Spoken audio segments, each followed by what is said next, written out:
Hello there, this is Practical Organic Chemistry, and in this lab lecture we'll be looking synthesis of diphenylacetylene from stilbene dibromide, which is a continuation of our previous week experiment.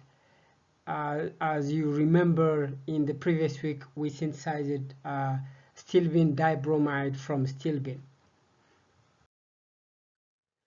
So the overall reaction that we're interested to discuss in this practical course is synthesis of hexaphenylbenzene, which this target compound is synthesized from two major precursors, the tetraphenylcyclopentadienone and that of the diphenylacetylene, which both of them start from benzaldehyde.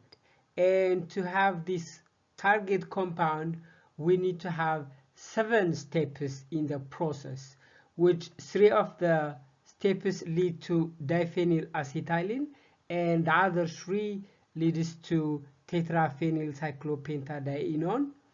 And the final step, which is the reaction of our products from the 2 pathways, will give us the target compound. Last time we looked at the second step, which is an addition reaction of a dihalide into a double bond to give us dibromostilbene. In this lecture, and of course in the practical course, we'll be covering how to convert the dibromostilbene into diphenylacetylene. So yeah, it's the same thing. It's just to focus that we will be specifically covering the third step of the first reaction for synthesis of hexaphenylbenzene, which will provide us the diphenylacetylene precursor for the compound. So the reaction, as you may imagine, is elimination reaction, because we have a leaving group and a halogen leaving group and a proton to be abstracted, and then our final product is an unsaturated compound. So certainly this is an elimination reaction. And how that happens is the base comes, abstracts the proton leaves its electron to the carbon-carbon bond, and as a result, because carbon must have 4 bonds around it, that pushes away the bromine, which will give us the alkene product. So for our target compound, the diphenylacetylene, which you can see it here, we have to undergo 2 elimination steps, which both of them are conducted by the base. In fact, because we have 2 protons here, we have to use 2 moles of the base to abstract both of the protons. Here the TEG is a solvent, but of course the TEG, because it's an alkoxide, because it can form an alkoxide when one of its ether protons are abstracted, is also going to act as a nucleophile, which as a base, as a strong base, because we're abstracting the proton here than displacing the halogen, which I will be talking a little bit more about that in the next slides. So because we said we have 2 steps in the synthesis process for our target compound, so whenever we have the dibromostilbene, you can see that there is a bromine, carbon, hydrogen, bromine, carbon, hydrogen, which means it's just a substrate and a proton, I mean a halogen and a proton. In this case, because both of the bromines are attached to the same, to a carbon having the same environment, they wanted the proton to go because they are halogens, and halogens are electron withdrawing, electron loving, and they don't need the proton, they need electron.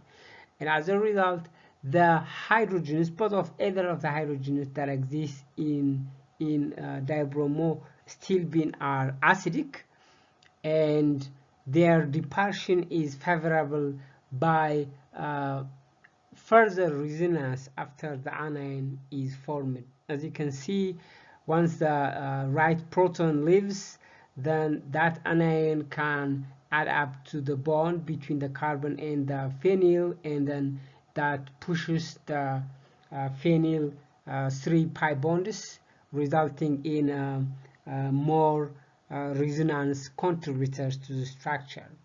Whereas in the second elimination, we do not have any halogen and proton interaction to a common center, which means the dispersion of this proton is not going to add to the electron starvation of the bromine, which makes this hydrogen to be less acidic. And also, once the anion is formed here, the resonance is very weak. One is because of the adjacent double bond we have. Second is because of the bromine we have in the structure, as the formation of the anion is not going to directly support the electron pulling effect of the bromine from the carbon, as it is not in the same, attached in the same carbon. Yeah, so we said in the previous slide that we will be undergoing two elimination reaction. One of the elimination reaction is the first elimination reaction is normally facilitated by potassium hydroxide. We do know that potassium hydroxide is base and it's capable of doing that. However, because the second hydrogen is weak acidic and it might be a little bit stronger even for potassium hydroxide to displace that hydrogen, what happens is an alkoxide have to be formed from the TEG, from the triethylene glycol. That will happen when potassium hydroxide abstracts the hydrogen from one of the hydroxyl groups of the TEG, and then the alkoxide or the oxygen anion surrounded by an alkyl group, which is a very strong base, will be formed. And this is the base which is more stronger than the potassium hydroxide itself, which will abstract the second proton. And the mechanism that it does is like you see in the slide, it just comes and abstracts that proton, and the proton electrons will be given to the carbon-carbon bond, which now we will have a carbon-carbon triple bond, and as a result the bromine will be pushed away. So why are we using the alkoxide from the TEG? Because we know that the potassium hydroxide is strong base, but it's not capable to pull this kind of hydrogens, actually this vinylic kind of hydrogens. Yeah.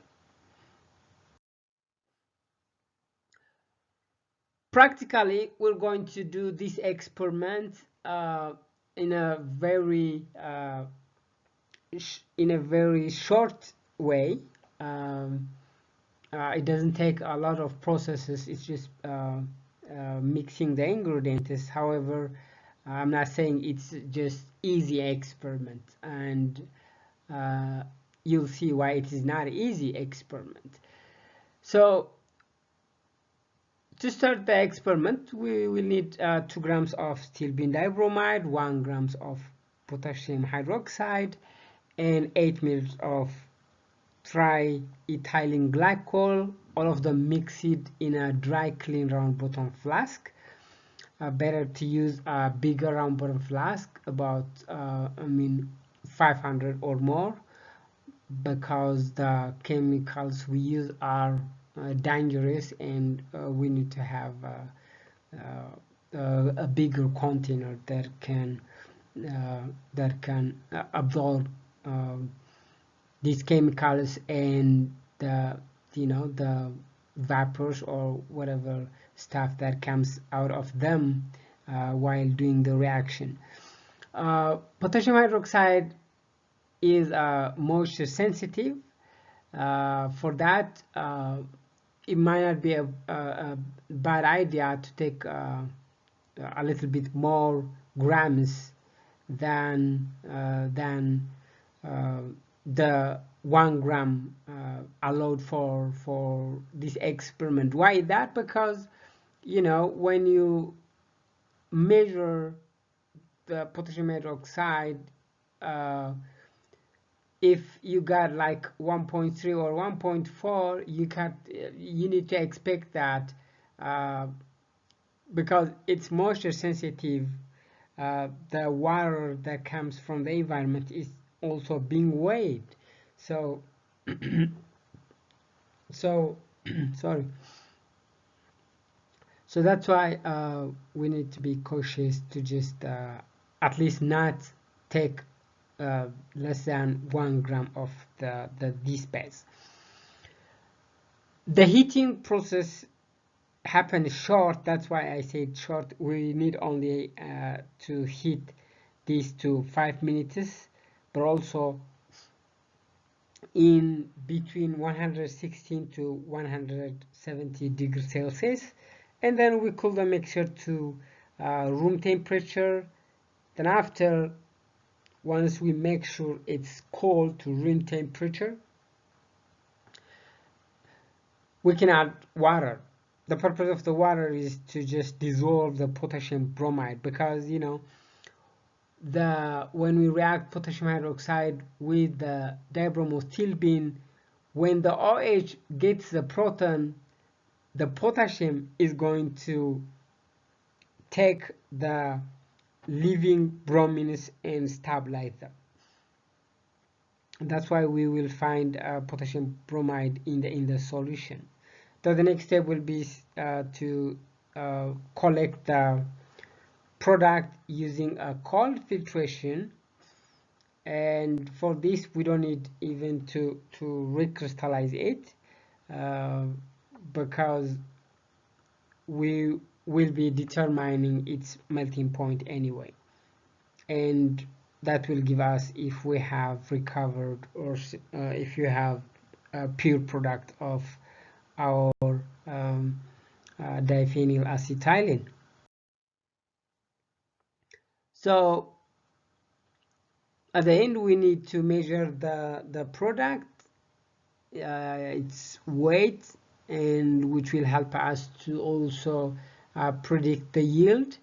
We need also to do the melting point so that we know our product is pure. And then, but if it's not dried, normally we don't recommend doing the melting point. It has to be dried. In fact, for many experiments, we need to leave the product to dry for the next day so that we determine the melting point after we're sure that it's fully dried. And then you store the product because we're doing a series of reactions and we're going to need the product in the future. Here, some remark regarding the heating time.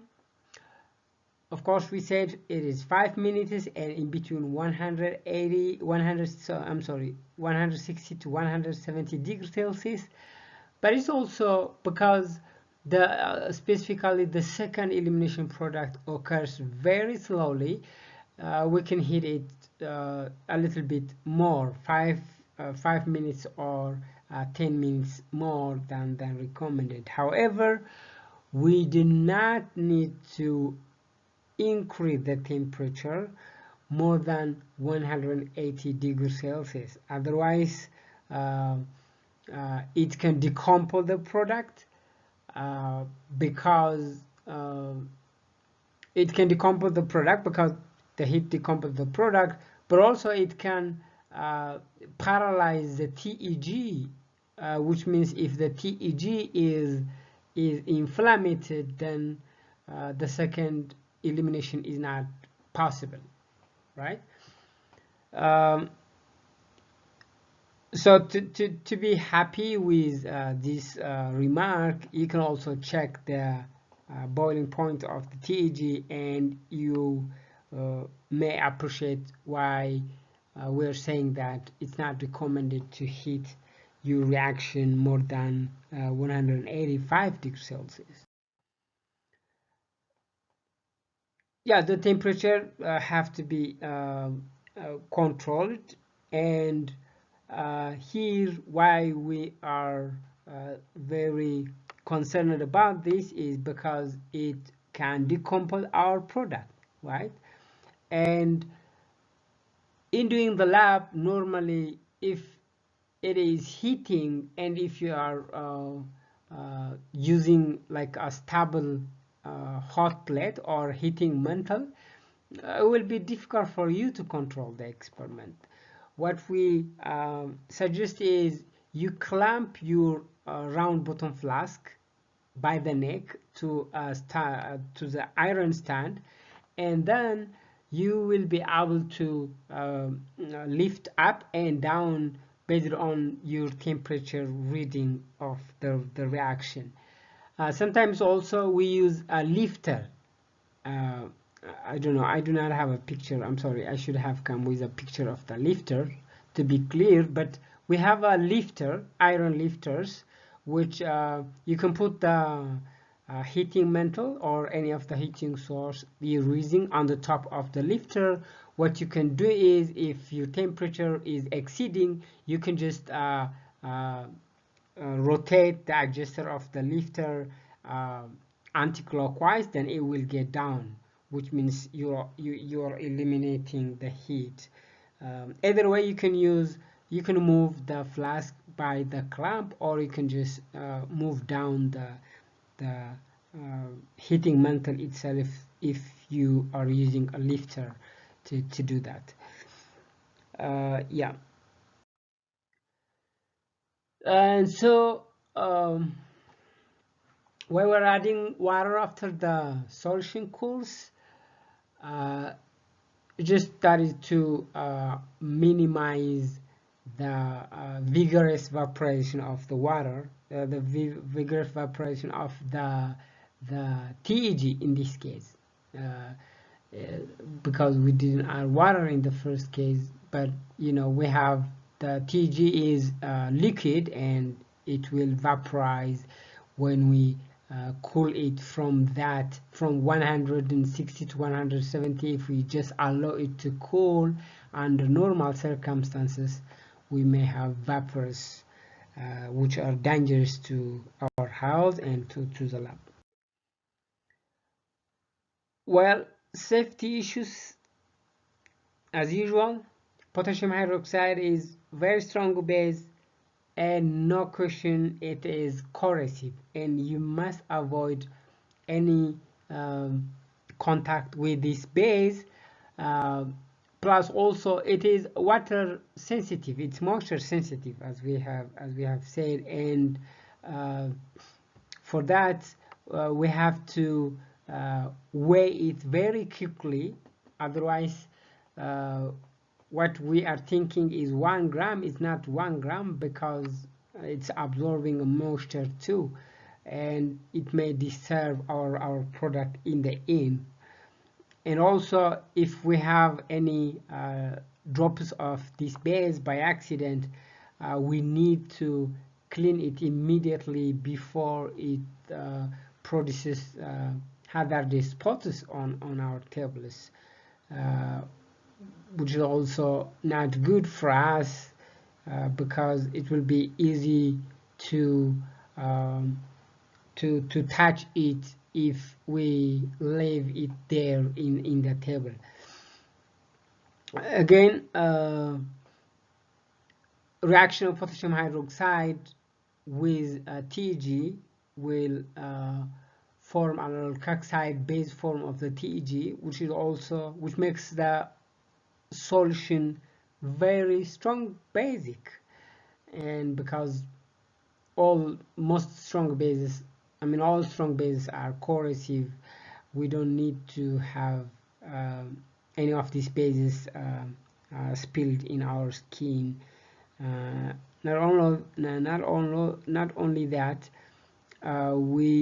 any vapors that come from this reaction can also harm our eyes, and we need to be very cautious about this.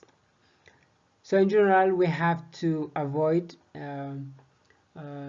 touching the solution. That's why we recommend you to use a clamp. And also, don't heat the reaction above 180 degrees Celsius, not only for the sake of the experiment, but for the sake of safety matters, because we're working with dangerous chemicals, and heating this mixture of solutions above this temperature will evaporize the chemicals, and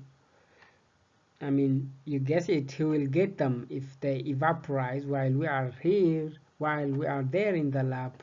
Then they will directly go to our lungs, right? So again, when we did the experiment, not only for this experiment but for all experiments, there's no need to just directly face the mouth of the flask we are doing the reaction, because there may have vapors coming, and that will make us very vulnerable for hazards from those flammable solvents or from chemical gases. And certainly, when you are doing any experiment, you need to have safety goggles wear at the time, all the time.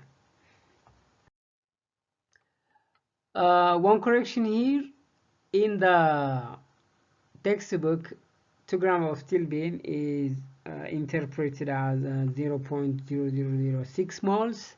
However, if you calculate the 2 grams of stilbene with the molar mass of you can just do this by calculating number of moles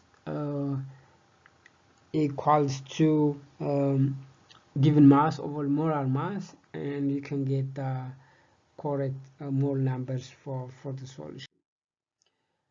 For this experiment, we will be additionally doing a spectroscopic analysis, and we will employ IR and NMR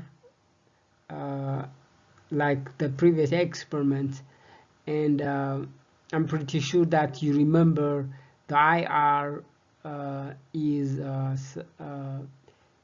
a spectroscopic instrument which we use to determine the functional group of our products. What's different when operating the IR is we do not recover our samples. That's why when we do the IR, we have to use very small amount of the sample.